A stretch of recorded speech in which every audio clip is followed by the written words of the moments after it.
Assalamualaikum warahmatullahi wabarakatuh. Tak kenal maka tak sayang. Maka dari itu, perkenalkan nama saya Pileta Intia Wimarsa dari kelas 10E. Alhamdulillahirabbil alamin. Wassalatu wassalamu ala asrofil anbiya wal mursalin wa ala alihi wasahbihi ajmain. Amma ba'du. Alhamdulillahirabbil alamin. Segala puji bagi Allah Subhanahu wa taala yang telah memberikan kita nikmat Islam dan iman serta kesempatan untuk menjalankan ibadah di bulan Ramadan. Salawat dan salam kita curahkan kepada junjungan kita Nabi Muhammad SAW beserta keluarga dan sahabat beliau. Hadirin yang dirahmati Allah, marilah kita bersyukur atas kesempatan yang diberikan.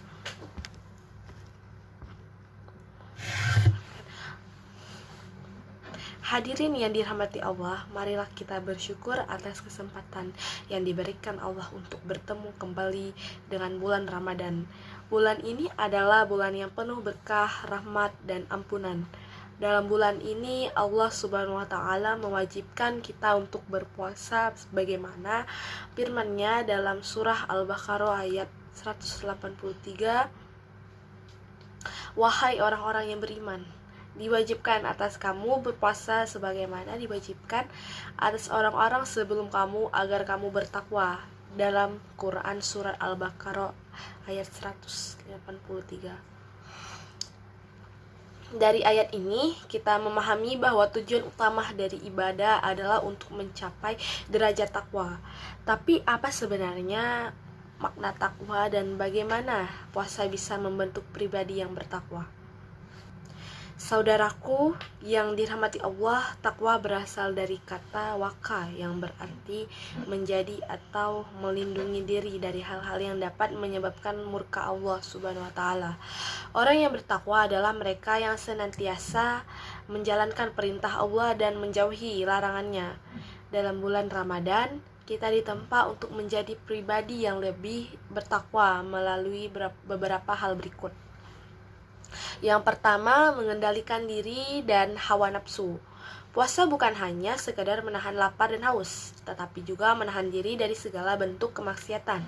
Rasulullah SAW bersabda, puasa adalah perisai, maka apabila salah seorang di antara kamu sedang berpuasa, janganlah berkata kotor, jangan berteriak-teriak, dan janganlah berbuat bodoh. Jika ada seseorang yang mencelanya atau mengajaknya berkelahi, maka hendaklah ia mengatakan, sesungguhnya aku sedang berpuasa.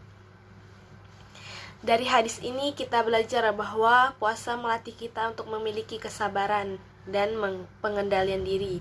Jika di bulan Ramadan kita mampu menahan amarah dan menghindari perkataan buruk, maka kebiasaan ini bisa kita teruskan dalam kehidupan sehari-hari.